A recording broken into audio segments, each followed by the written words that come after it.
नमस्कार, आप देख रहे हैं दी कंटाप, मैं हूं प्रफुल्ल। लखीमपुर खीरी घटना पर सरकार हमारी मौन है। सरकार ने उस पर पर्दा डालने की भरपूर कोशिश की। सरकार ये चाहती थी कि उस मामले को दबा दिया जाए, मुआवजे तय कर दिए गए, शवों का कीमत लगा दिया गया, नौकरी देने की बात कही गई। उसके बाद समझा गया कि मामला रफा दफा हो गया, लेकिन मामला तूल पकड़ता गया। लखीमपुर खीरी की जो घटना घटित हुई, उसके बाद विपक्ष लगातार उस पर हमलावर है और सरकार से सवाल जवाब पूछे जाने लगे, सवाल किए जाने लगे सरकार से कि सरकार इस पे क्या कर रही है। उत्तर प्रदेश में योगी आदित्यनाथ की सरकार है, योगी आदित्यनाथ की सरकार भी इस पे खामोशी इख्तियार कर ली।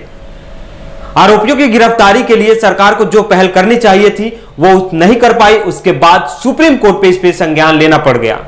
सुप्रीम कोर्ट ने स्वतः संज्ञान लिया और इस पे हियरिंग हुई, इस पे सुनवाई करी गई।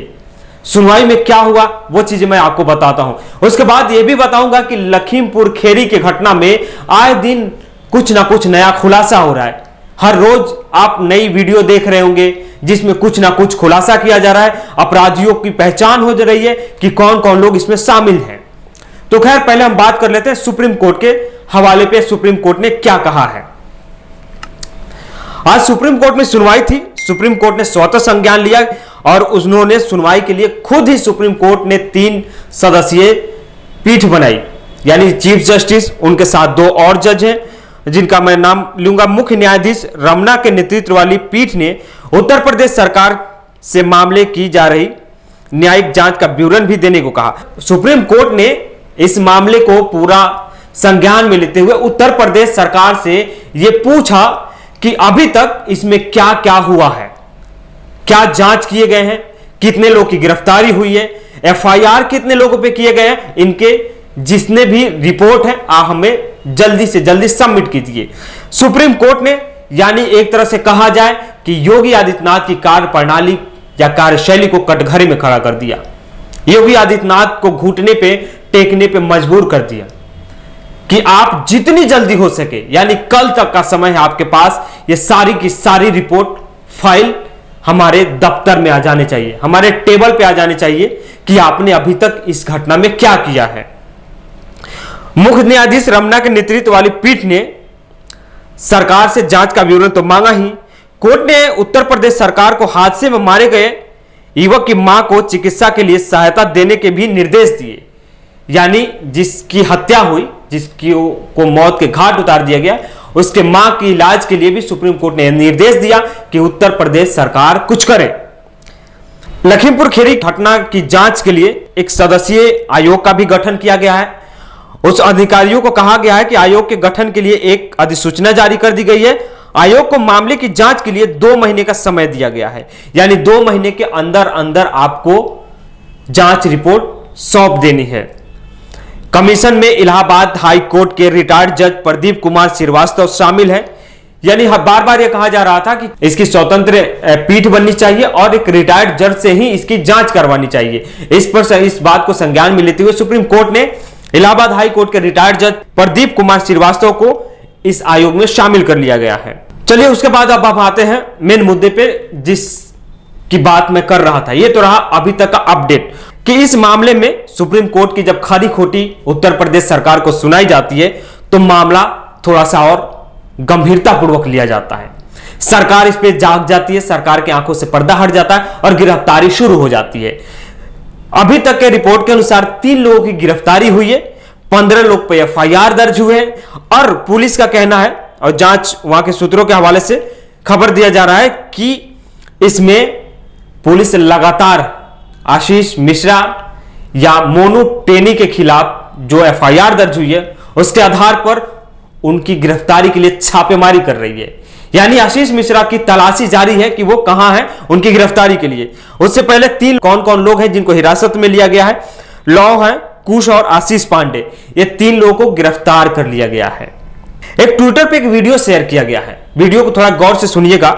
लखीमपुर खीरी के घटना से पहले मंत्री साहब के साहबजादे हैं जो बंदूक लिए हुए हैं हाथों में और कारतूस भर रहे हैं और पिस्टल लोड करके घर से बाहर निकलते हैं। आशीष कुमार या मोनू मृतक लवप्रीत सिंह के चाचा ने किया दावा, यानी लवप्रीत सिंह के चाचा ने यह वीडियो शेयर किया है और दावा किया है कि ये मोनू है और जो पिस्टल में गोली भर रहा है। खैर वीडियो को सुनिए, आप खुद ही सुनिए, उसके बाद हम आगे और एक खबर बताते हैं आपको।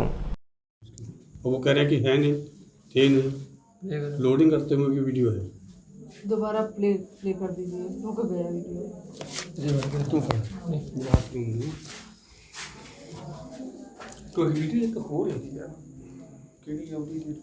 ये मोनू टेनी है। हाँ मोनू टेनी है, ऑब्जर लोड करते हुए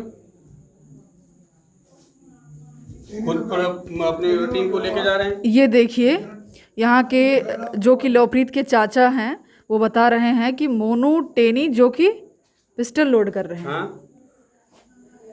ये साफ तौर पर सत्ता का अहंकार जाहिर करता है। और वो कह रहे हैं मैं दंगल में था। तो ये आप बताना चाह रहे हैं कि ये साफ तौर पर झूठ है। साफ तौर पर झूठ है, साफ तौर पर झूठ है। अरेस्ट नहीं किया जाएगा तो मेरे को ये नहीं कि बहुत मेरे को नफरत है भाजपा सरकार से, ऐसा कुछ नहीं है। ये सारी पार्टियां करेंगी, फिर जो भी आएगा उसको सजा नहीं मिलेगी, मंत्री पद से नहीं इस्तीफा दिया जाएगा तो सारी पार्टियां करेंगी। सारे मंत्री जो आएंगे वो अपनी सारी गुंडा सारी गाड़ियां इनकी पार्टी की निकल गई हैं, किसी को कुछ नहीं कहा गया तो इनकी गाड़ी भी निकल जाती। कोई इनसे लड़ाई करने के लिए थोड़ा ना गए थे, लड़ाई करने के लिए जाते तो इतनी रस्सी पकड़ पकड़ के इनकी कारें कैसे निकाली, कैसे गाड़ियां निकल गई। आगे आते हैं, लखीमपुर खीरी में मारे जाने वाले भाजपा कार्यकर्ता भी शामिल है। दो उनके परिवार वालों से मिलने की कोशिश करती है प्रियंका गांधी, लेकिन परिवार वाले मना कर देते हैं। सोचिए, प्रियंका गांधी संवेदना व्यक्त करने के लिए मिलना चाहती थी लेकिन उन्होंने मना कर दिया। उसके बाद हमारे देश के सबसे नंबर 1 प्रदेश के मुखिया योगी आदित्यनाथ किसी कार्यक्रम को संबोधित करने, किसी कार्यक्रम में शामिल होने जा रहे थे। बीच सड़क पे ही युवा लगे उनको काला झंडा दिखाने। उत्तर प्रदेश में या पंजाब में या हरियाणा में भारतीय जनता पार्टी के नेताओं की हालत तो इतनी खराब है कि अब घर से बाहर निकलने में भी वो डर रहे हैं।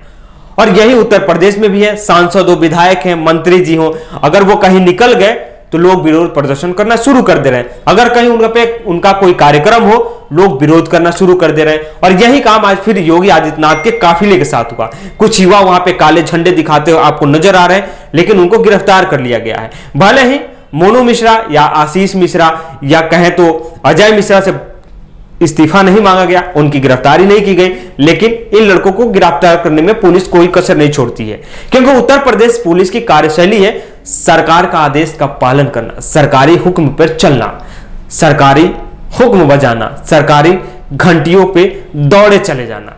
खैर देखते हैं कि लखीमपुर खीरी घटना में क्या होता है आगे, हमारी नजर इस पे बनी रहेगी।